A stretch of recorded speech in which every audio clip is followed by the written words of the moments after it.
This is The Wheel Weaves, a Wheel of Time podcast with no spoilers. Hey everyone, I'm your host Dani, and I'm the first-time reader who's going through this series chapter by chapter. As always, there's no spoilers past the chapter we're covering, and that means it's totally safe for first-time readers. I'm joined by my co-host Brett, who's a longtime fan, and he's guiding me through this journey.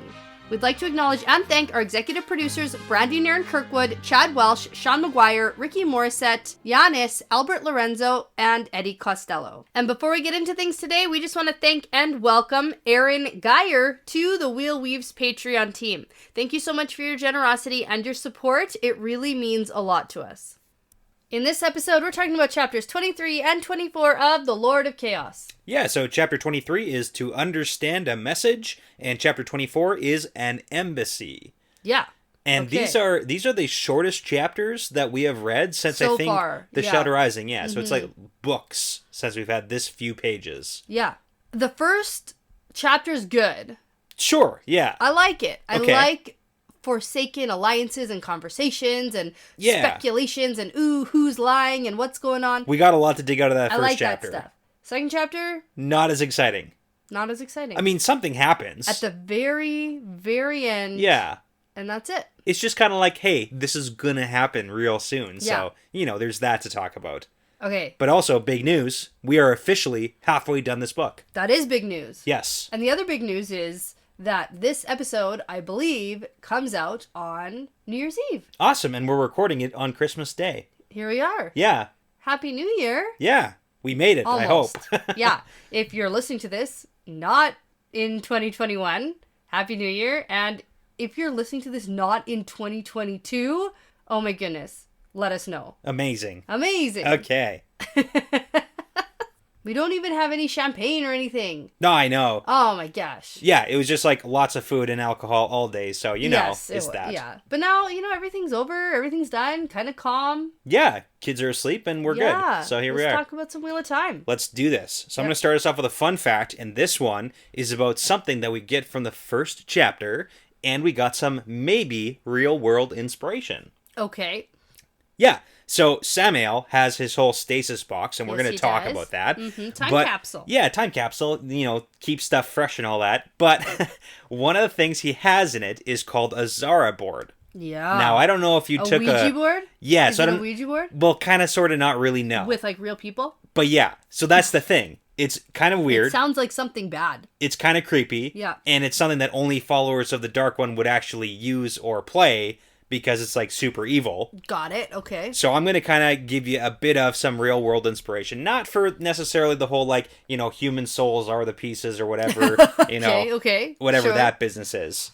But the description is that there's, transparent boxes, floating in the air. Right. There's a board, and it's a violent game. And then Grendel describes the pieces of the Zara board as a once-human playing piece. And that you would be, at minimum, imprisoned for even owning one piece. Because it's like a human soul or person, or used to be. It's kind of like a weird situation. Mm-hmm. But anyways, the real-world inspiration is that Zara is actually a game of chance that was played in the Middle Ages. Okay. And it was usually played with 3 dice, but there's a few different variations. But also, Zara is referenced in Dante's The Divine Comedy. So, you probably heard of Dante's Inferno. Mm-hmm. Now, the Divine Comedy is split up into Inferno, and then Purgatory, and then, Heaven, basically. And the Zara game is referenced in the Purgatory section. So, that might be, the little, fits into the whole, it's only played by the followers of the Dark One. Little bit of a loose reference. But the other side that I wanted to bring up is that there was an ancient Egyptian game called Senet, that is played on a board, and then also used an ancient version of dice, and it grew into something kind of like a Ouija board, where you could connect with the dead, and it became very popular. Yeah. So yeah, it's kind of there's a few aspects that maybe RJ was drawing on for inspiration, but we don't get a whole heck of a lot about this Zara board. Okay. Yeah. Got it. I'm actually glad you talked about it because I was going to ask you about it. Yeah. So I was like, I don't understand what this is. What is this? Yeah, we don't really know much more than that, so... Okay. Yeah. All right. Evil board game. Evil board game. Yeah. Human souls. Something, Shoot. something. Yeah. Dark Friend game nights, not my cup of tea. Maybe not. Maybe not. All right. So last time we were here, Rand took a trip to Shadow Logoth to set a trap on a waygate with the unlikely help of some Ogier. True. Okay. And he also lost a maiden while he was there. Yep. Under suspicious circumstances. Yeah, I mean, kind of, sort of. Laya. Yes. Yeah. Yeah. Very suspicious. Suspicious. And you said that she's not coming back. She's gone now. Yeah. I think that's where you landed last episode. Yeah.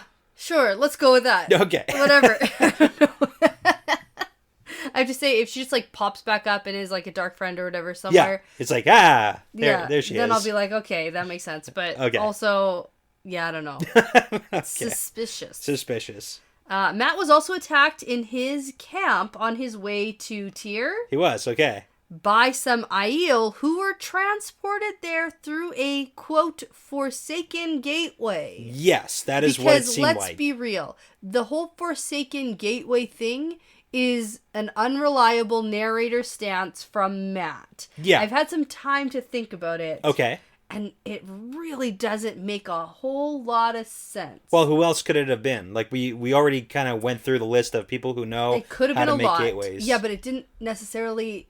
It might not have been a gateway. Okay. I think that maybe we're being misled. Okay. Maybe not. All right. Like, maybe that's just a small thing that's just, like, not... Yeah, no, I mean, from the description, is like, it kind of seemed like a gateway with the whole... It seemed like it. But shaved edge of the bush and all that. We've seen that, so... Anyway, it doesn't really matter for these chapters. Sure. I also did want to say that Rand setting this trap on this gateway didn't take very long and seems quite a bit more effective than placing guards at waygates. Yes. So... I mean, we talked about that. He can't just, like, spend all of his time going around to every single waygate to set these weaves. I feel like taking his time to do that is going to be better use of his time and his people than just stationing people. Because how are these people going to get to the waygates? Yeah. Is he going to gateway them there? Because if he's going to do that anyway, he might as well step out, trap it, and leave. I see what you're saying. Yeah. I get it. I'm not going to argue with that. Yeah. It just seems a heck of a lot more effective. Yeah, okay. I see where you're coming from, but I also see where Rand is, like, not going to spend that time. No, getting people to the waygates is going to also be an issue. Yeah, but that's like a command. He's like, hey, and then they're go. just, like, standing there. Yeah. It's such a waste of his resources. It's also kind of like putting the Ogier at those steading for those specific ones, warning them, like, hey, there might be a bunch of shadow spawns spilling out of these, so can you do something about that? Yeah. So there might be some Ogier help involved there, too. Sure, but all the others, like, he's surprised at how many there are. Sure. He can't just have a bunch of people Yeah, just no. standing. It's an imperfect system. No, I get that. I'm just solving the problem. I'm a problem solver. Okay. All right. Chapter 23, to understand a message, we get the chapter symbol of the swirly snake thing. Yep. I think it's Grandel. You think that the snake is Grandel? Yeah, I feel like I'm not 100% about this at all, but my gut feeling is telling me that every time we've seen it, we've seen Grandel. Okay. I don't know about that for sure. Yeah. I can fact check that for next time. I don't know about that either at all. Yeah. That's my sense. I feel like you should have told me that beforehand so I could fact check that on the spot, but I'm not going to do that right now. It's like, eh? That's like a next time Are you problem. gonna? Okay. Yeah. That's fine. So we enter in a Grandel perspective. At least 2 of the 3 times we've seen it, it's been involved. Okay. It's been. You don't want to just like lump some and be like, Forsaken or something? I You don't want to do no, that? No, I don't. I think it's more specific. You know how Lanfear has her own? Yeah. But like Lanfear's special, you know? Yes, she is. But I also think Lanfear's gone now, so we need someone new who's special. No, well, gone. Yeah. Yeah. Okay. No, I get it. All right, so we get Grandel entering a room that belongs to Samael in Ilion, and he's been decorating it enough to make it not look like anywhere else in Ilion. Yeah, he's making it look like the old-timey Age of Legends stuff. Yeah. Yeah. A little bit of home. Yeah. Yeah. It's pretty sweet. If you ignore the fact that he's super evil, it's kind of nice. It's kind of sweet. But she thinks that it's likely nobody ever makes it this far into his chambers anyway. Yeah, did you notice what she's wearing by chance? Yeah, okay, so here's the thing I wanted to mention here. Okay. I was confused because I assumed they were in Tel'aran'rhiod. Oh, okay. Because of how her dress is shifting color. Sure. Like, based on her mood and based on what she's thinking. Okay. And whatever. But I sort of think I got it on the second read. Okay. It's the material that she found in her own stasis box. Awesome. You figured it out. And it changes color. It's like a mood dress. Yeah, mood so it's material. called a Streath gown that changes color based on your mood. But and we know... we saw that in No. No, we did. Oh, yeah, we did. That was at the same time as the whole, the Warder fan cloth. Yes. So the Warder... Not the Warder fan cloth, but sort of. Yeah, but in the same time zone. Because they use that as the fashion, because the Warder cloaks used to be a fashionable cape that, like, changed colors, basically. Yes. But and now we learned that when we went through the columns in Ruidian and saw the flashback to the Age of Legends. And and then we have, like, the mood dresses. Yes. So she's wearing that, but it does at first seem like Tel'aran'rhiod, but it's probably not. Okay. Fancy cloth. Yeah. Got it. Okay, so Samuel comments that he found a stasis box, and that's why he has all this stuff from their time, including glow bulbs. Yes, which I like. We've I like seen that those mention. before too. Yeah. Yes. But it's really funny because he has the glow bulbs, basically like light bulbs, stuck into the current candle holders. It's an imperfect system, but it's what he has. Okay, and do they just work via the power? Yeah, it's just like automatic. Like we don't need electricity? It's like a clapper system. You clap twice for it to turn on, and you clap again for it to turn off. And they just work? Yeah, they just work.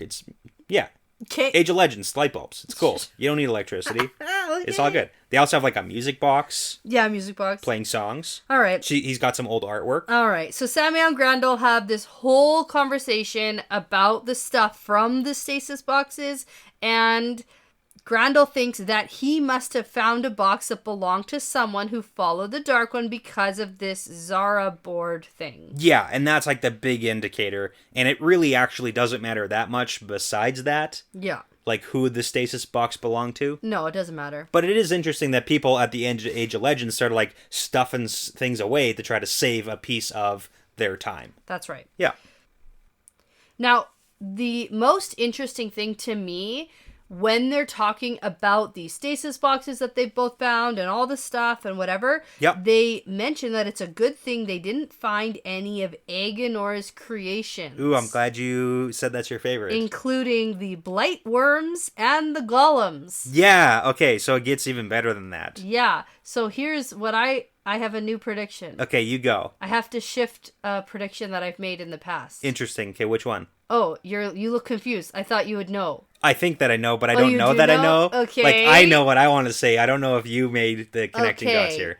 At the beginning of this book... Excellent. Okay, go on. There is a Forsaken being brought back from the, quote, dead. Sure is. Who makes mention of the fact that they created stuff like this.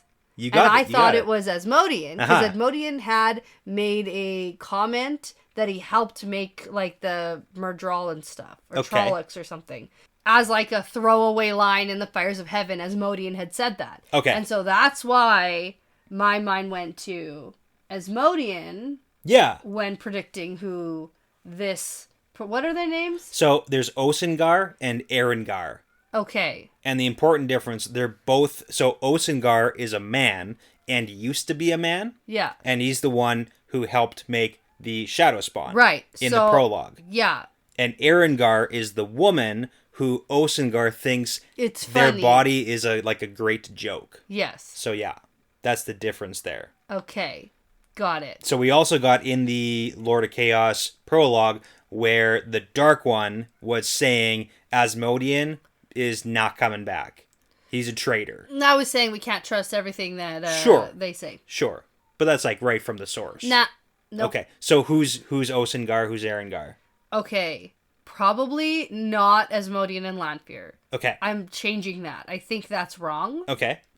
I feel like those were pretty good predictions at the time with the knowledge I had. Okay. Maybe. That's like quick turnaround though, you know?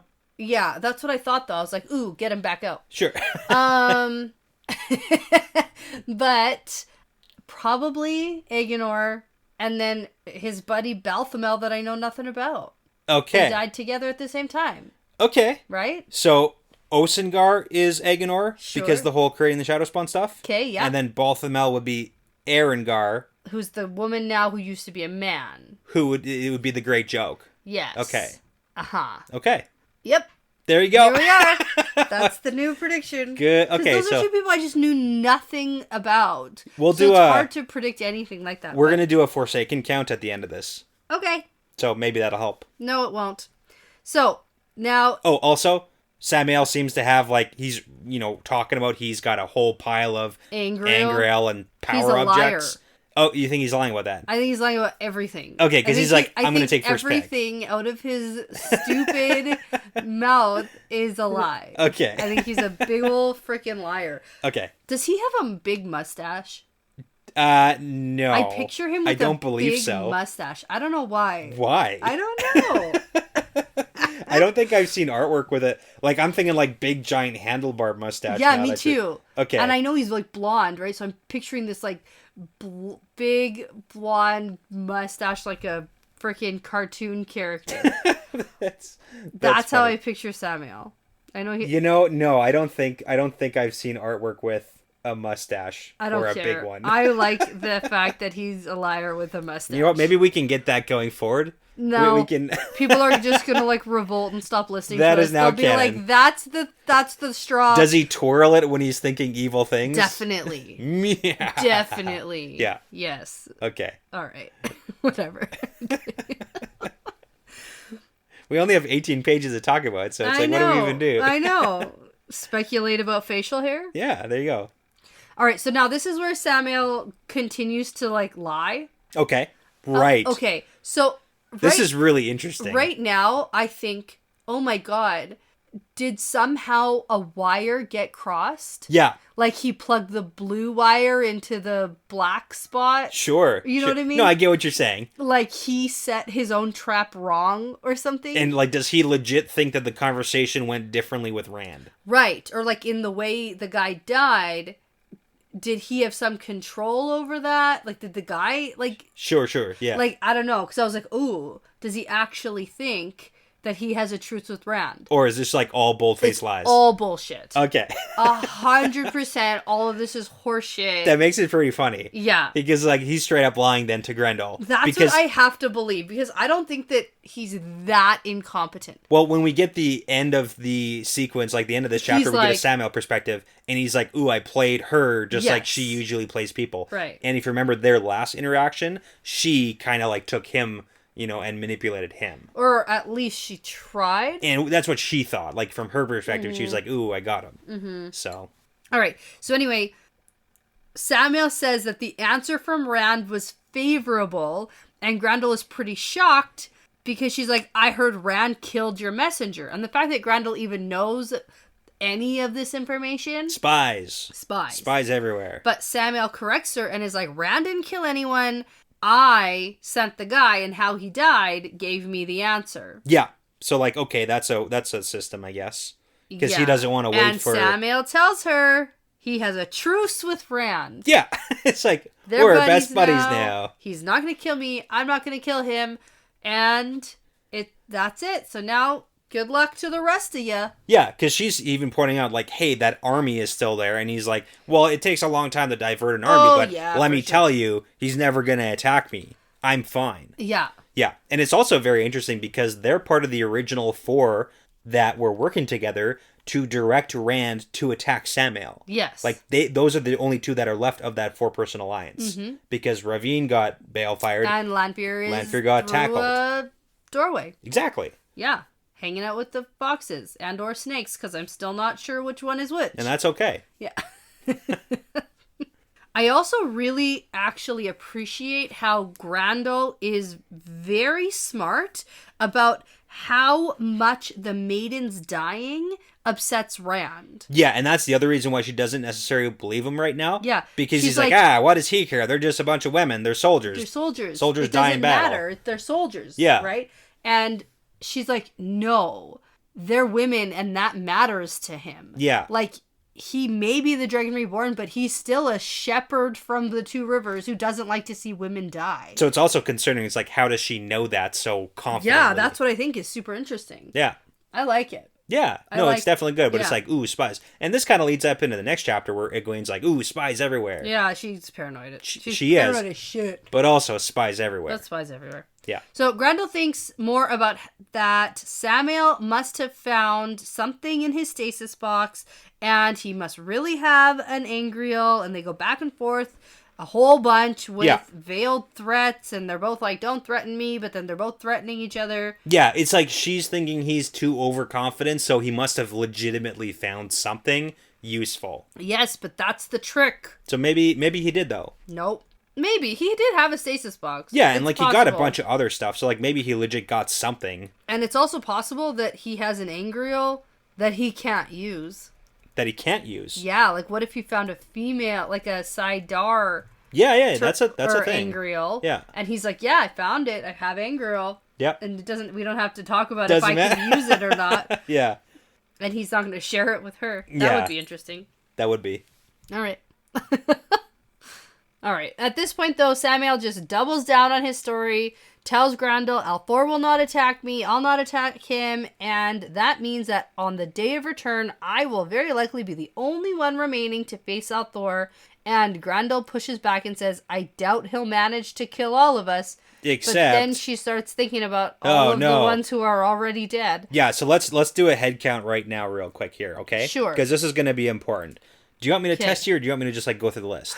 Is it more fun to test me, or do you want to just go through a list? Let's go through the list and talk about it, okay? I like testing you, but like you've proved yourself already that you're pretty good on names. Yeah, I'm actually not. Okay, go. Okay, so Eye of the World, we had Agenor and Balthamel, who both died, but not bale-fired.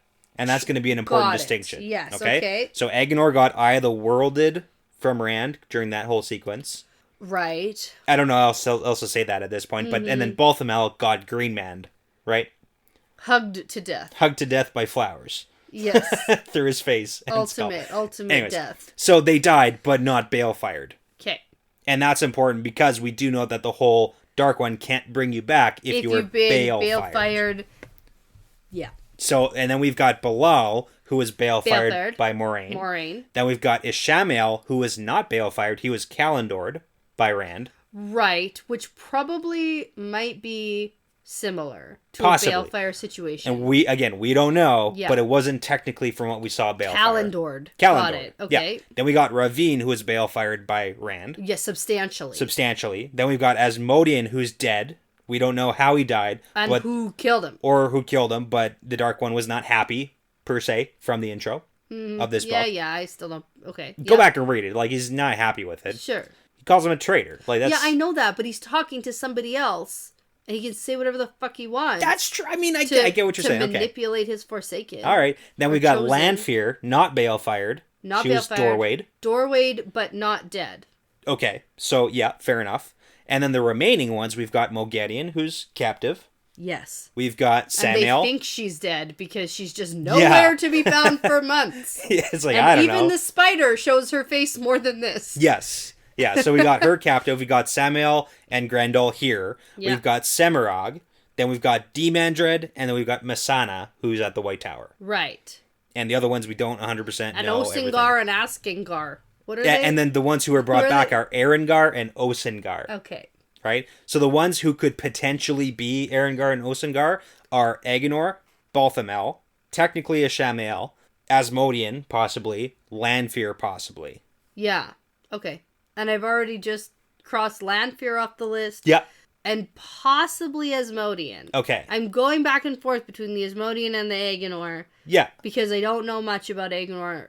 And yeah, that's it. That's it. I like it. Okay.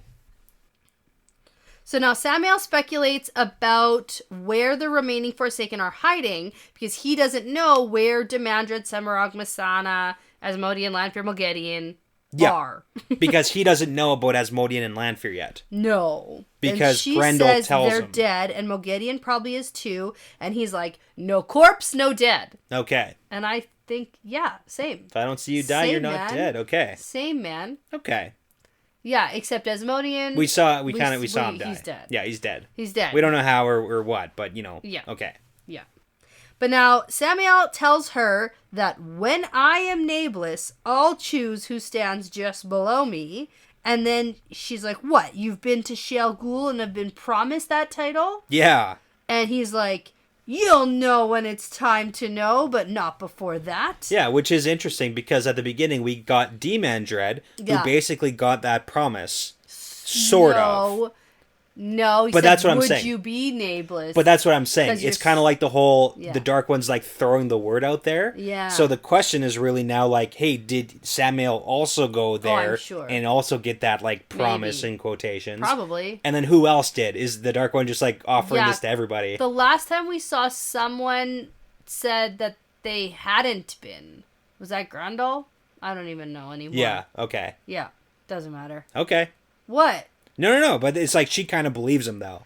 Yeah, At this point, she's kind of biting on this. Yeah. If it is a lie, she's biting. Like, he really played this well. He did. He did a very good job here, and I didn't think Samuel could do this. Yeah. Well, it's also like one of those things, maybe the Dark One like threw the word out, and Samuel, being arrogant, thinks that it was a promise. Yeah. Of, you can be nameless. No, I'm just talking about this entire scene and scenario. Like, he amped up in his head exactly what he was gonna do, and he's playing it out, and it worked. It definitely seemed to work. So, and for someone like Grundle to fold and believe it, yeah, he's doing a pretty good job. He's doing better than I thought he could do. Yeah, I mean, she is kind of in a situation right now where she's lacking a bit of confidence. Like 2 of the 4 in her alliance are like gone/dead. And she's also thinking like, hey, I heard about what happened when Ravine and Ishamael went up toe-to-toe with, like, Luce Theron against Rand. Like, it didn't go well for them, so in no way do I want to face him. Yeah. So she might be, like, lacking allies right now. Yeah, and a little bit. She's definitely like, I'm just going to leave. Yeah, I'm going to leave Eric Doman. Flee Eric Doman, and where I'm currently set up, and that's how I'm going to survive. I'm just going to run away. Yeah. And you should, too. And Samuel's like, no, man. I'm good. Totally. Plus, him and Rand are now buddies. So yeah. And now Samuel's like, okay, I don't know where any of the other Forsaken are. Do you? Yeah. And she says that she only knows that Missana is in the White Tower, and then Samuel orders her to find the others. Yeah, and it seems like she is going to go do that. Or at least maybe a little bit. At least share with him if she finds out, but I don't think she's going to go like on orders out of her way to find out where they are. Okay, fair. Yeah. Yeah. Okay. Maybe. I think she's going to get back to her place and then regain her confidence a little. Yeah, like regroup here. I think she was shaken a little by this, and yeah. We got to regroup. This wasn't her best game. Samuel wins this one. Yeah. But we'll see. Hopefully she can gather herself because, like, do better. Yeah. Yeah. Do you like her more than Samuel? Yes. Okay. Yeah. Samuel, I don't know. I just never... He always seemed very, like, not great and, like, cowardly, and he was always the one who was like, nah, I don't want Rand after me. Yeah, I mean, from what we know, he's like the military commander, right? Yeah. He's like I'm going to be taking over Ilion in charge, and Grendel's kind of like more behind the scenes kind of stuff. And he would rather face Rand and potentially lose than, like, leave what he has set up. Yeah. At least he won't leave prematurely. Yeah. No, I don't think he wants to, I don't think he's leaving. At all? No, he told her that. Yeah. That he wasn't going to do that. But... Well, I mean, up until you're, like, against Rand, then we'll see what actually happens. So. All right. So then, for the last, like, paragraph of this chapter, we have a perspective change to Samuel, which I always love at the end of these chapters. Every time there's a switch for the last paragraph about what the other person is thinking at the end of that conversation. Little tidbit. Just a tidbit. Grendel leaves. Samuel thinks about the meeting they just had. In his opinion, Grendel thinks too much. She's an overthinker. And he has been able to manipulate her really well. And his, quote, real purpose is still hidden. Yeah. So, like, what's the real purpose up to this here? point, I think he's just being, like, super arrogant. Isn't playing anything and actually thinks that... he's going to be nameless and, Rand is on his side now, and like I was like, oh, you stupid idiot. And then we get to this and I'm like, oh, he's playing her. Okay, yeah. So he doesn't think that Rand is actually on his side. I know. Which, I mean, would be really hilarious if he thought that. That would be so funny. I would be up for some comedy. Yeah. In this. That would be a really good joke. Him just being like, cool. And then, like, Rand shows up to kill him, and he's like, hey, buddy. Hey, thought we had a what are we doing? Hey, you want to chat about our truce? Because, like, we're buddies now. And then it's like, balefire. Shoot. Hilarious. Oh, man. Okay, so then we're going to jump into chapter 24. Yeah. An embassy. And I was like, ooh, this is going to be so good. No. See, they're just arriving. I should have known. It's an embassy arriving, yes. This is always the trap. Yeah. I've fallen into this trap before. This isn't the meeting of the embassy. This is them just, like, getting a hotel. This is like they showed up. Checking into the Super 8. Yeah. Not as exciting. No. Okay. No. And our chapter symbol is the Flame of Tarvalon, so I was like, oh, yes, this is great. No, it's not. Yeah. All right, so we enter in an Egwene perspective. And you know what? The last time we saw her, she was not being very helpful to Rand. Yes. Wanting his help. Cat for a hat for a cat. But nothing for nothing. Yes. And she wouldn't give him anything, even though it would be very helpful to the whole cause. And then she re-asked for his help after she was like, I'm not going to help you, but I still really want your help. Yeah, and he's like, why do you think I can tell the wise ones to let you go to tell around yeah, right. That you won't even tell me about. Yeah. Ugh. Anyway, okay, that was where Egwene was. Oh, man. We live inside her head this entire chapter. The entire chapter. You know, some of this stuff is actually good that we understand where she's coming from for some stuff. Like, I do like that we get some of her thoughts. We get back and forth of her being so uber confident that I, physically cringed. And then we flip to her being so uber paranoid that she, is looking sideways at everybody. Yeah. And I'm like, girl, you don't get a hold of yourself. This is that comedy we were talking about. Yeah. Oh my God. This isn't as funny. Yeah. This is less funny. This initial paragraph, I love her thought process on her dressed as an Aiel. I get a kick out of it every time. She thinks that she's so Aiel. Well, everybody thinks that I'm Aiel. But it's even worse than that because she's like, everybody's stupid because they all think I'm Aiel. But it's like, you're dressed like an Aiel head to toe. Yeah, and she goes, even though I am super short and have brown hair and brown eyes. Yeah, but what do you think these commoners in the city are gonna? They're gonna be like, oh, you're too short to be Aiel. Yeah. Who are you? No. You know what? I actually thought when she's wandering the crowds and she's like, everybody's looking at me. Everybody knows I'm Aiel. Isn't that funny? And I was thinking to myself, I bet nobody thinks that. Oh. I was like, would be even funnier. I bet you're wrong. Oh, man. She's been through a lot. I feel like she should have had some learning lessons by this point. Yeah, I mean, in some things she's, very wise, and in other things she's very stupid. Oh, we also get a reference to the bunch of women who are learning how to sword fight and stuff. Mm-hmm. They're swaggering through the crowds now. They're acting like men or something. Yeah, or how they think men act. Which is also maybe somewhat true, but also probably not. Yeah. All right. So let's breeze through all the things she sees in this city. Okay. There's hunters for the horn. Yep. One dude almost approaches her and then she glares at him. She mean mugs him. And he's like, and she's like, ha, showed him. Yeah. It's like, what? Maybe. Yeah. I don't know. So there's that. We get that Egwene is in a good mood today because the wise ones have agreed to let her walk around the city to get exercise. Yeah, so far she's just been in camp, right? Yeah. And 2, because her headaches are here are the 2 things. Yeah. Either they're gone or she's convinced the wise ones that they're gone. Yeah, by reading it, it seems like she's kind of faking that they're totally gone. Yeah. Well enough that they're okay, you're probably fine now. Yeah, I don't think they're totally gone. Yeah, because she's not staying out of Teleron. She's not. She hasn't taken a break. She's supposed to actually be getting good rest, and she's not. True.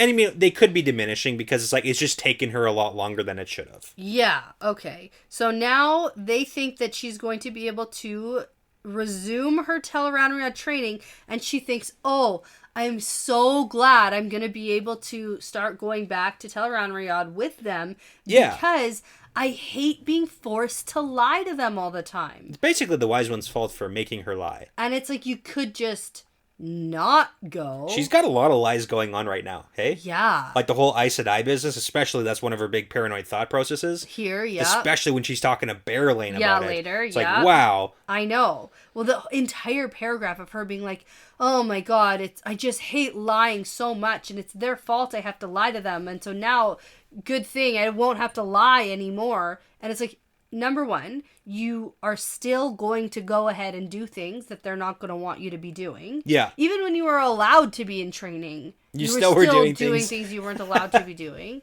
So she's got to go fast. She's got to learn more. She's got to learn faster. Which is fair, but then don't be like, put it on them. Yeah, like take that on yourself, right? Yeah. Be like, I'm doing this, and it's my own. If you hate lying so much, then maybe you should stop doing what you're not supposed to be doing. Or do it and own it. Or do it and own it. Yeah. All right. Now, we get the next meeting is 3 nights off with the Salidar Aes Sedai, like in 3 nights. Yes. And she's not going to that one. After that one, she's going to get to go. Awesome. So we'll see like maybe a little reunion real soon. Maybe. From what it seems like. Now, we get that there are a lot of Aiel wandering around the crowd, and Gaishain, and a lot of them came into the city to see Mangan hang. We saw that whole thing about how Egwene thinks Ran liked Mangan, and how Berlin and the Wise Ones talked about the event like it was no big deal. Yeah. And some were even making some Aiel jokes about it. Yeah, Mangan was making the jokes about like, oh, maybe my neck will break the rope, or, Yeah. Vice versa, and he put the noose around his own neck and all that. It's like the Aiel are accepting of death too, so that's a big part. Yeah, it's a little bit confusing for probably Egwene because that's a different culture. Yeah, but she's confused by a lot of things. Yeah, so while it doesn't seem like the Aiel are having an issue with it necessarily. Like it doesn't seem like it's a overly. Yeah. Now, while she's wandering through the streets, she overhears some people talking about the Aes Sedai being divided. We get a bunch of rumors about how there might be Trollocs around the city, and how that's definitely not true because the Aiel would know if there were Trollocs around the city, and I don't know. She's most troubled by the whole tower being at war with each other, and she's thinking about like, oh, how do we heal the tower? She's got that whole like Aes Sedai mentality towards like, let's heal the tower. Sure. So. Okay. Now, Egwene starts to freak herself out because she's thinking about how there have got to be spies everywhere. This is her. She strikes up her paranoia. Yes. Everyone's looking at her sideways. She's like, oh my god, why am I even in this city? Anybody could be anywhere or anyone knowing who I am. Looking for Egwene of the Green Aja. Oh it's like, god. oh, but then it's like, oh, but I look like an Aiel, so it's totally fine. Ha ha ha. Yeah, they'll never be able to pick me out of the crowd. Totally, it's fine. No worries. Yeah. And then we get some more rumors that are all floating around like crazy. Okay, this is actually interesting, though, because we got to see the beginnings of these rumors. So, if you remember, Pedronile and Bulwer formulated this plan to come up with a bunch of rumors about the Aes Sedai. It was a 4-part plan, 1 point per day, 4 days. Awesome. Probably more than that. No, 4 days, 4 points. Okay. So the first was the division of the tower was caused by the Black Aja uprising. The second was that the Black Aja won and controls the tower. Third, the Salidar Aes Sedai rebelled and are renouncing being Aes Sedai. And fourth, they've approached Nile seeking mercy and protection. Okay, so we did get all of those rumors except for the last one. They are approaching the White Cloaks for help. Yeah, so we get the whole like Black Aja, the Black Aja ousted the Aes Sedai who weren't, right? So there's all that. But it's interesting to kind of see those rumors come to fruition. Mm-hmm. And then there's one big story that's spreading quickly, and that's the tower had been behind all the false dragons in the past. Yes, and that might be because of the whole Logain stuff, but now it's spread to all of them. Right. But we've heard that also from Ishamael way back in the day. Lots, so we got a couple others. So we got Dylan declared queen now that Morgase is dead. Right. We kind of know that's sort of not really true because Dylan does not want to be queen. Yep. We've got Aes Sedai running around Eridomen, probably doing some weird stuff, but we know Grendel's there, so maybe she's got something to do with that. Okay. We've got the Prophet coming to Cairhien, or the Prophet being crowned as King of Gildan, or Amadicia, or maybe the Dragon Reborn killed the prophet for blasphemy. Okay. All sorts of crazy stuff happening there. Then we've got the Aiel are either leaving or staying forever. We've got Berelain being crowned on the Sun Throne. We know that's not true because Elaine is supposed to be there. That's right. Right? And then the last part is we get the skinny guy who almost gets beaten up for saying that Rand is one of the Forsaken. But then that's when Egwene steps in and does the whole like, oh, have you no honor? You should all face him individually instead of ganging up on him. And then he runs away and she's like, shoot. Dishonor to your family. Right? Yes. So, but she's got the whole Giotto thing going on now. Ugh, gosh. You don't like that with her? No. Okay. Egwene, no. Not a fan. No. She's learning to become a maiden. / wise one. / Aiel. What? Warrior. No. Yeah. All of those things are terrible.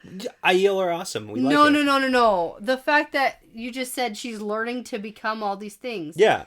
Like, not really. Sort of.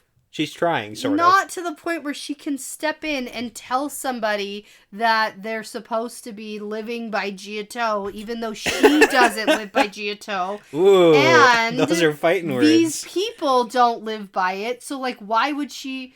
Anyway, yeah. The little guy, like, runs away off, while yeah. she's confronting these guys who are about to beat him up. Yeah. She's like, face him one by one instead. And they're like, what? And anyway, it's so... Right after, she's like, oh my god, there's spies everywhere, I should leave. Then she, like, inserts herself in this brawl. Stop talking to people. But she's Aiel. She looks Aiel. Sort of. No one can tell. I just can't. I can't with that whole thing. Oh, man. Everyone can tell that she's not Aiel. I believe she just looks like an Aiel. Because I don't think she looks anything... I think she's dressed like one. But that's what it is. And maybe she's been adopted by them. That's enough, though. Yeah. You don't have to physically look it if you're wearing all the proper clothes. How many of the wise ones are wandering around, though? She's dressed like a wise one. Not... If she was in a Kadinsor, maybe I'd buy this. They don't know wise one's garb. Maybe they do. No. Maybe. No. Okay. I think she's... No. There's that one guy who's like, fucking Aiel. Yeah. And she's like a bitch to him. Yeah. But... See, totally blending in. I think the rest, no. Okay, let's get to the important part of this chapter. Oh, that wasn't important? No, it was like Bragging on medium. Egwene? It's medium. Okay. Yeah. All right, Egwene notices that there are several soldiers forcing a path through the crowd. And more importantly, that there's 5 or 6 women between the soldiers that are wearing cloaks with the flame of Tarvalin on the back. You might recognize the cloak from the cover of the book. Oh, no. Yeah. Not so much. Yep, there's a flame of Tarvalin on that book cover, on the woman with the cloak and the flame. Sure. There you go.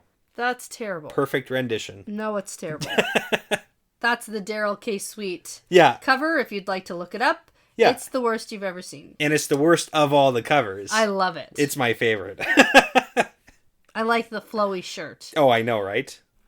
All right, so on these cloaks, she glimpses white, green, and red. And she puts together that this must be the embassy from Tarvalin that Elida sent. Yeah, and it's been 2 months since those letters were sent. Right. So we get a time frame here, too. Right. Okay, so after the Aes Sedai's passed... Hold on. Oh. She also puts one other thing together in this paragraph that's like tucked away. Okay. That Rand must have rediscovered traveling, and that's how he's getting around so quickly. Yes. So like she thinks wishes she knew how to do it. Which, fair. I also wish I knew how to do it. Yeah, but it's good that she knows and she's figuring out that that's a thing he can do. Yes. So yeah. Okay, so she's going to run back to the Aiel tents, to the wise ones, to tell them what's going on. And I think it's just quite fortunate for her that Berelain is here. Why? Because so she can say, hey, Berelain, you're the one who is going to be talking to these Aes Sedai.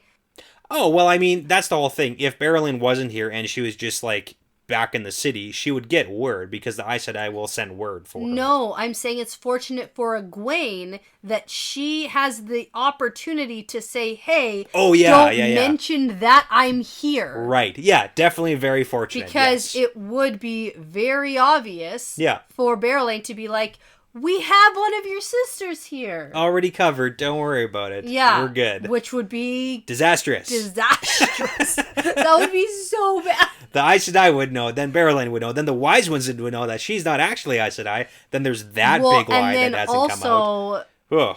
Yeah, and she's like, I'm advising Rand. And it's like, you're doing no such fucking thing. No, you're not. Yeah. You're impeding him, actually, by the way. All right, anyway. So, yeah, Berylene is here having some tea, hanging out, just... Yeah, well, we get a little bit more of the Berylene relationship, which I actually like this. She's doing some real good relationship building. She is. Go Berylene. But it's also, it seems genuine, though. Her, so I love Berylene. Yeah. I've been trying to say that from, like, the beginning. I love her. I think she's fantastic. Mayanne and Hussey. Mayanne and Hussey. I love Mayanne and Hussies. They're fantastic. I knew you would. Absolutely. Why wouldn't you? Right? Tops down and everything. Boobs out, it's fantastic. We love it. Okay. Every time. But so basically what's happening is like she views Ruark kind of like her own father, and she respects his decisions and his like leadership style, and he kind of views her as a daughter, and Amis kind of views her as a daughter too. So there's like solid just like parental / child relationship, like genuine relationships going on here. I do believe there's genuine relationship, but I believe that was Berylene orchestrating to be like, yeah, Ruark reminds me of her father, of my father. Whether he does or not, I think that everything she has done to gain favor. I'm not saying it hasn't been calculated, but I also think there's a genuine connection there. And keep in mind, Berylene's relationship with Ruark started when she was like trying to knife fight with Fael. Yes. Right. That's like when it started. Yeah. And then Ruark basically took them both aside and was like, no more. Yeah. So that's when their connection started. Right. Oh, yeah, I guess he is kind of fatherly. Yeah. All right. I get it. I like that. But anyways, Egwene doesn't understand any of it. She's like, what? No. And she's like, okay, listen, you gotta go. The Aes Sedai are coming, whatever. And Berylaine's like, yeah, I gotta go. Send for Ruark. And then Sorelia's there, and Amis is like, you know what? You're giving Ruark too much. Yeah. You should be ruling by yourself, and you shouldn't be consulting Ruark because he's going to want to rule in place of you. Yeah. Right? Don't give him a finger because they'll take the arm or whatever. The whole arm. Yeah. Most men will take the hand. Clan chiefs will take the arm. So. That's right. And all of this stuff with Berylene confuses Egwene, especially because Amis kisses her on the forehead and both cheeks, which is a signal of a daughter. Yeah, it's like as if she was a daughter, so Egwene doesn't understand why that's happening. Yeah. But... especially considering that, like, she does show her cleavage a lot. Well, and that's why I was saying I don't think that it's... But, I mean, the cleavage thing doesn't matter to the Aiel. No, they don't care. They don't care about that stuff. But Egwene's like, how could the Aiel, the wise ones, even like Berylene, she has her boobs out. Yeah, it's like they don't care about the boobs. They're cool with the boobs. You care about the boobs. No, and that's why I think that there's definitely, like, genuine connection, because I don't think that Amis would be fooled by just, like, Berylene totally faking everything. Yeah, that's fair. It definitely calculated, but... honest relationship. Yeah. So Egwene tries to like tell Berylene to carefully handle the Aes Sedai. Yeah. Because, they won't be friendly towards Rand, and, they don't want to make open enemies with the Aes Sedai, but whatever. And Berylaine's like, I know thanks. how to handle Aes Sedai. And she's like, no. Elida can't mean anything good for Rand. Plus, they really shouldn't learn about an Aes Sedai on Rand's side. Yeah, like, don't mention that, wink, please. Yeah. And then it's like, okay, we got it. Yeah, again, disastrous if that comes out, from what it seems like. Yeah. Oh, one of the things she's also paranoid is like, oh my god, what if Elida has sent to, like, bring me back to the tower too? Right. Yeah. And so far we haven't really heard that. We've heard Elaine. Elaine specifically, but if Egwene is discovered here... yeah, then it's like going to be an automatic, like, you're coming back. Even if it's not an order, the Aes Sedai just being Aes Sedai would be like, yeah, you're coming back. No, but it would be just as bad, I think. Sure, yeah. Because she disappeared with Elaine and Nynaeve. Yeah. And Nynaeve and Elaine were part of the message... yeah. To be bundled up and sent back. Yeah, definitely. So, mostly Elaine, though. Mostly Elaine. Elaine's like the number one. Oh, Nynaeve thought it was her, but it was Elaine. That's what it was. Right, right. Okay. All right, so Berylene leaves. The Wise Ones ask Egwene if she's sure the Tower Aes Sedai mean to harm Rand, and she's like, yeah, but not like harm, but... at least not intentionally. Yeah. But the issue is the whole, like, all the honor and respect that he deserves. He deserves? Like, that's a questionable... How much do they think he deserves? Like, that's the we problem. gotta be careful there. Like, they aren't his friends. They'll want to control him.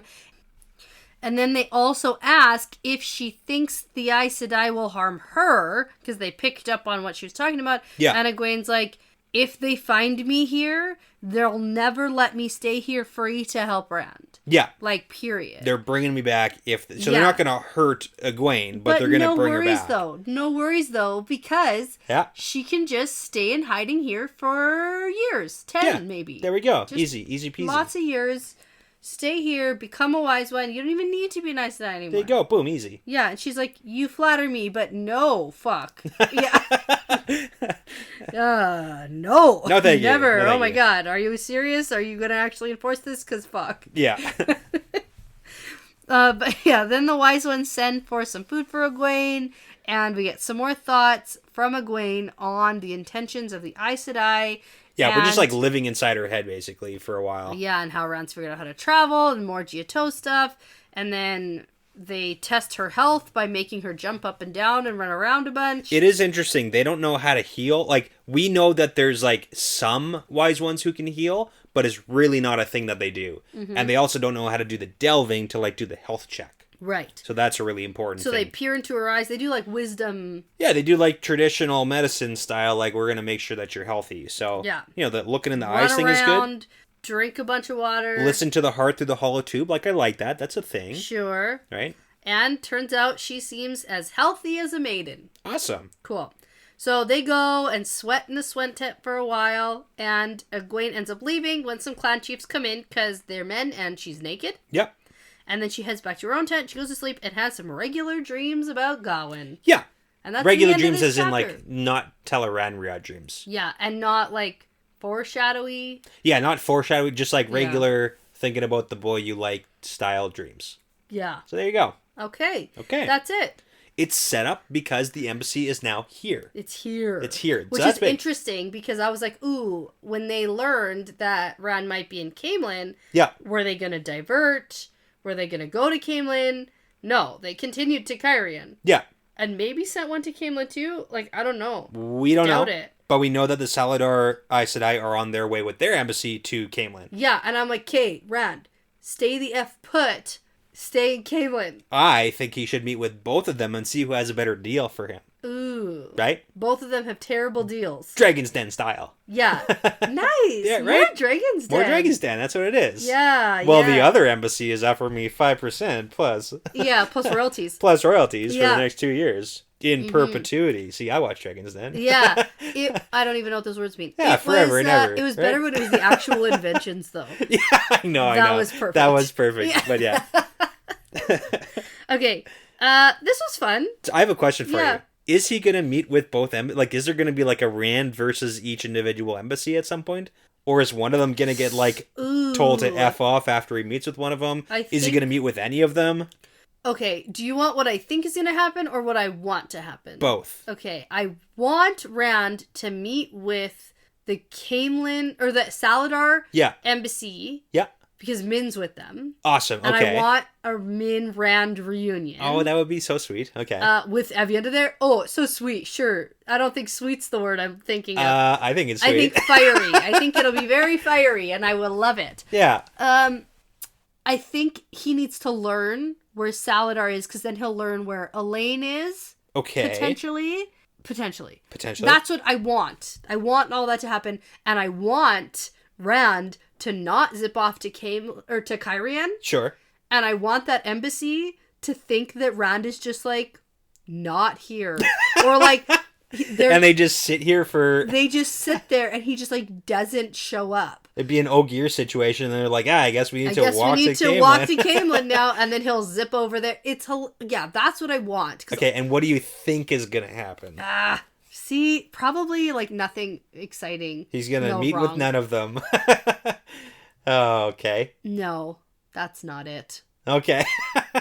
Maybe he'll meet with both of them. Like by accident though. Like if he zips to if he zips to Cairhien and then they're just like there, like I don't know if he'll have any heads up. Yeah. It would be very helpful if Dreamwalkers could understand that Rand could touch the dream world and then they could just communicate with him. Yeah, sure, that'd be helpful. Wouldn't that be nice? But I mean, it's not like, even if he zips back and forth, it's not like they're gonna ambush him. It's an embassy. They'd be like, oh, Rand is here, and then he'd like meet them in a hall or whatever. I know like that. there'd be a formal meeting. I know, but I want him to have some heads up. Yeah, okay. Because he's got a lot going on in his head. He does. He's got like literal people living in his head. A few now. On top of all the other things that he's trying to complete. Yeah.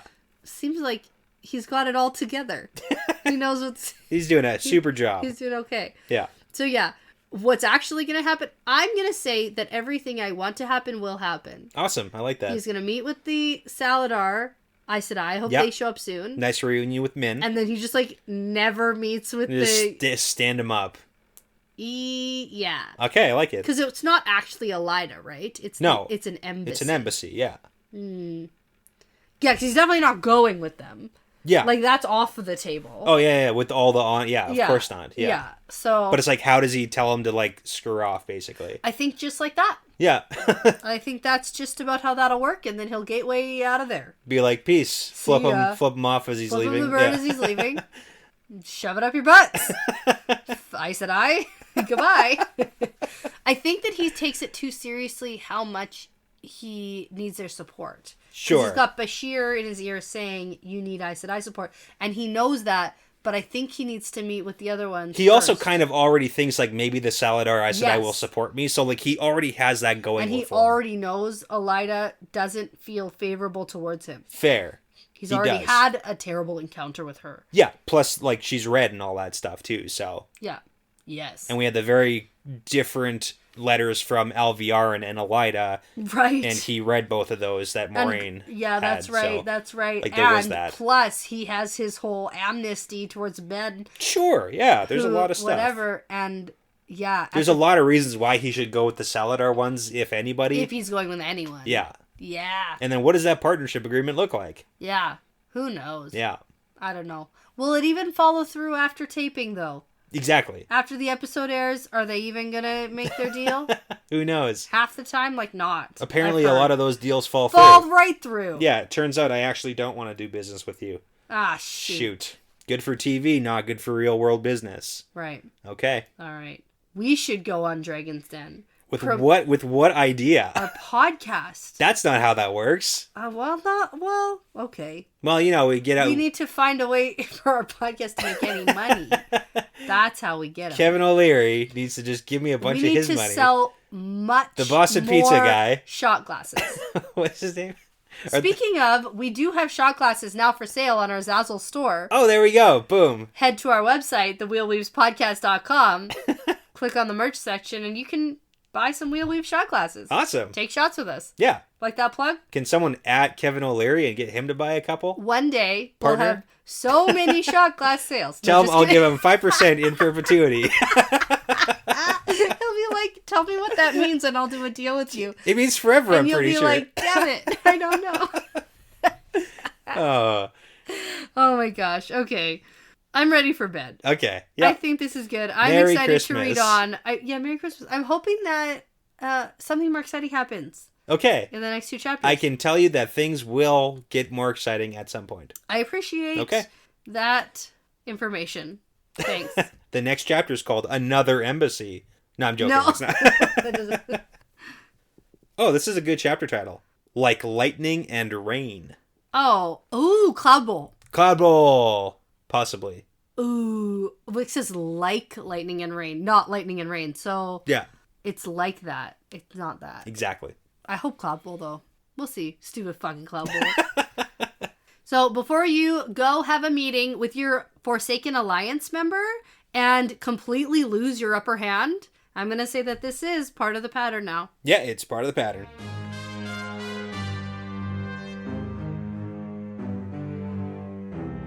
Well, that's all for now, folks. Thanks for sticking around to the end of the episode, and thanks for listening. The Wheel Weaves is hosted by Dani and Brett, produced by Dani and Brett, with Essen, Passion Socks, Mozyme, Moltude, Benjamin, Michelle O'Brien, Jamie Young, Cody Fouts, Megan Smiley, Jonathan Reese, and Kaz. With music by Audionautics.com. If you're interested in supporting us and the podcast, you can find us on our Patreon page at patreon.com/thewheelweavespodcast. For all things The Wheel Weaves, like how to get in touch with us, how to send us really cool shot glasses, our social media links, how to join our Discord, and for just some general information about the show and the hosts, you can head over to our website at thewheelweavespodcast.com. And as always, don't forget to tell a friend about us, to leave us that 5-star review, and to hit that subscribe button over on YouTube. We'd really, really appreciate that, and it does help a lot. Thanks again for listening. This really is part of the pattern now.